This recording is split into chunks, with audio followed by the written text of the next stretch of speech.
जल्दी करो माँ, मुझे देर हो रही है। फिर ट्रेन में जगह नहीं मिलेगी, अरुण ने कहा।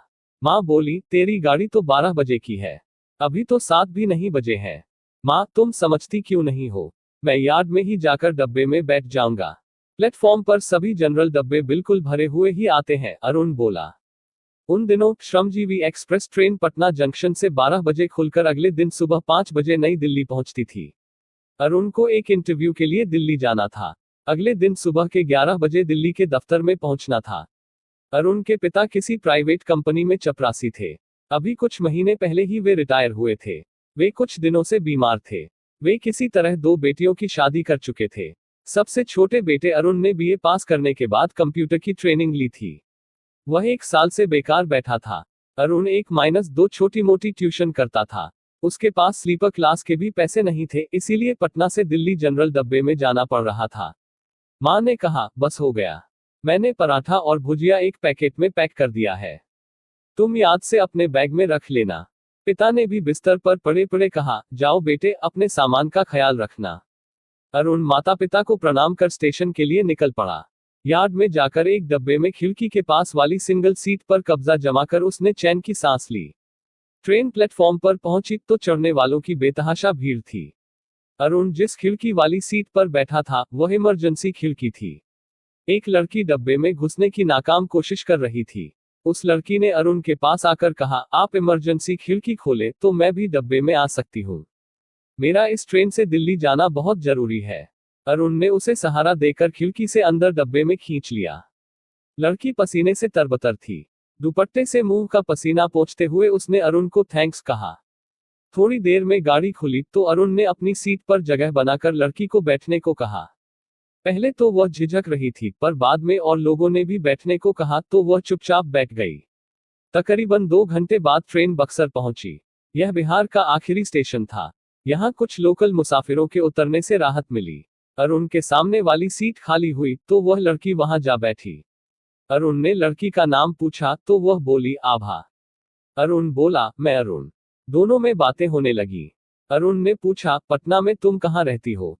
आभा बोली, सगुना मोड़, दानापुर के पास। मैं बहादुरपुर, मैं पटना के पूर्वी छोर पर हूँ और तुम पश्चिमी छोर पर। दिल्ली में कहाँ जाना है? कल मेरा एक इंटरव्यू है। वाह, मेरा भी कल एक इंटरव्यू है। बुरा ना मानो तो क्या मैं जान सकता हूँ कि किस कंपनी में इंटरव्यू है? आभा बोली, लाल एंड लाल ला एसोसिएट्स में। अरुण तकरीबन अपनी सीट से उछलकर बोला, वाह क्या सुहाना सफर है। आगाज से अंजाम तक हम साथ रहेंगे। क्या आप भी वहीं जा रहे हैं? अरुण ने रजामंदी में सिर हिलाया और मुस्कुरा दिया।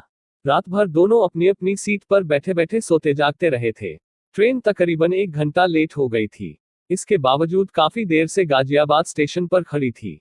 सुबह के 7 बज चुके थे। अरुण नीचे उतरकर लेट होने की वजह पता लगाने गया। अरुण अपनी सीट पर बैठते हुए बोला, गाजियाबाद और दिल्ली के बीच में एक गाड़ी पटरी से उतर गई है। आगे काफी ट्रेनें फंसी हैं। ट्रेन के दिल्ली पहुंचने में काफी समय लग सकता है।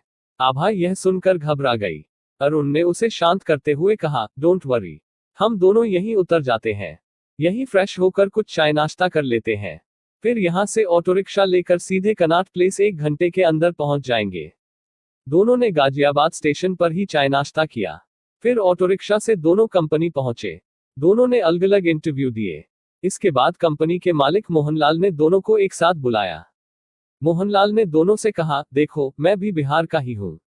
दोनों की क्वालिफिकेशंस एक ही है। इंटरव्यू में दोनों की परफॉर्मेंस बराबर रही है, पर मेरे पास तो एक ही जगह है।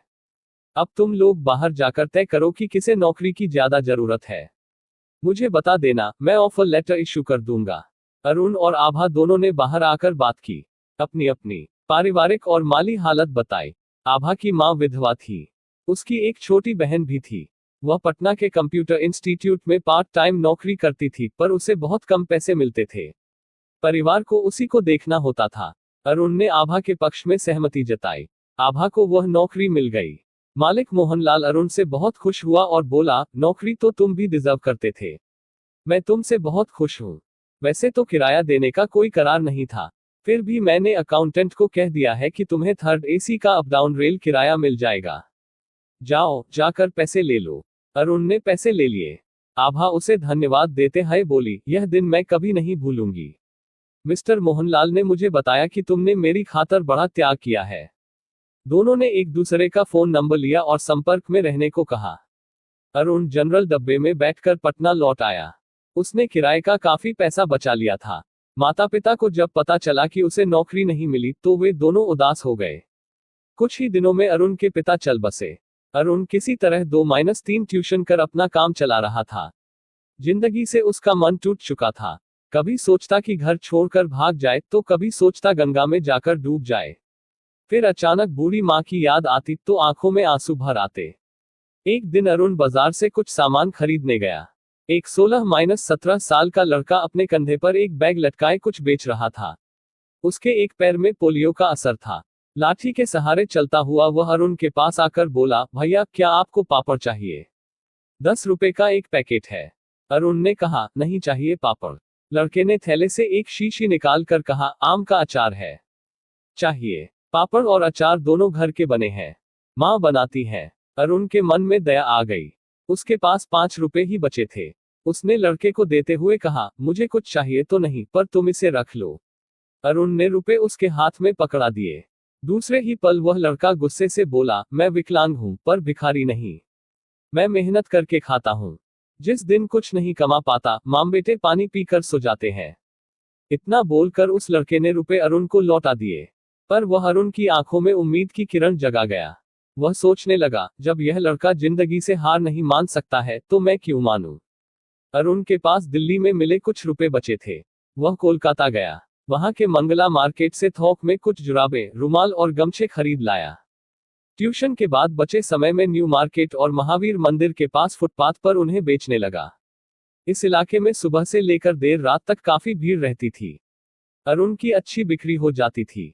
शुरू में अरुण को कुछ झिझक होती थी, पर बाद में उसका इसमें मन लग गया। इस तरह उसने देखा कि एक हफ्ते में तकरीबन 7-800 रुपए तो कभी 1000 रुपए की बचत होती थी। इस बीच बहुत दिन बाद उसे आभा का फोन आया।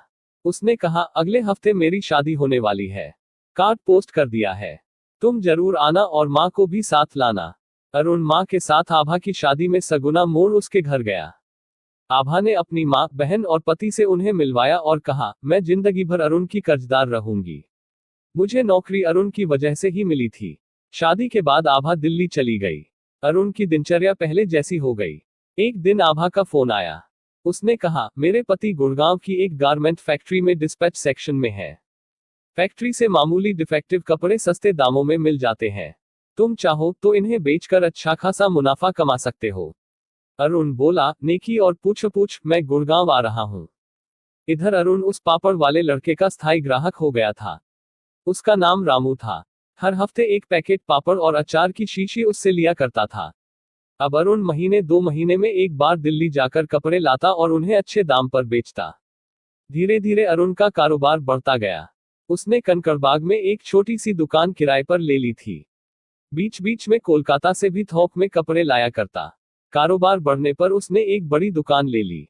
अरुण की शादी थी। उसने आभा को भी बुलाया। वह भी पति के साथ आई थी। अरुण ने उस पापड़ वाले लड़के को भी अपनी शादी में बुलाया था। शादी हो जाने के बाद जब अरुण अपनी मां के साथ मेहमानों को विदा कर रहा था, अरुण ने आभा को उसकी मदद के लिए थैंक्स कहा। आभा ने कहा, अरे यार, नो मोर थैंक्स। हिसाब बराबर, हम दोस्त हैं। फिर अरुण ने रामू को बुलाकर सबसे परिचय कराते हुए कहा, आज मैं जो कुछ भी हूं, इस लड़के की वजह से हूं। मैं तो जिंदगी से निराश हो चुका था। मेरे अंदर जीने की इच्छा को इस स्वाभिमानी मेहनती रामू ने जगाया। तब अरुण रामू से बोला, मुझे अपनी दुकान में एक सेल्समैन की जरूरत है। क्या तुम मेरी मदद करोगे? रामू ने हामी भरकर सिर झुकाकर अरुण को नमस्कार किया। अरुण बोला, अब तुम्हें घूम घूम कर सामान बेचने की जरूरत नहीं है। मैंने यहाँ के विधायक को अर्जी दी है तुम्हें अपने फंड से एक तिपहिया रिक्शा देने की। तुम उसे आसानी से चला सकते हो और आ जा सकते हो। अरुण, आभा, रामू और बाकी सभी की आंखें खुशी से नम थी। तीनों एक दूसरे के मददगार जो बने थे।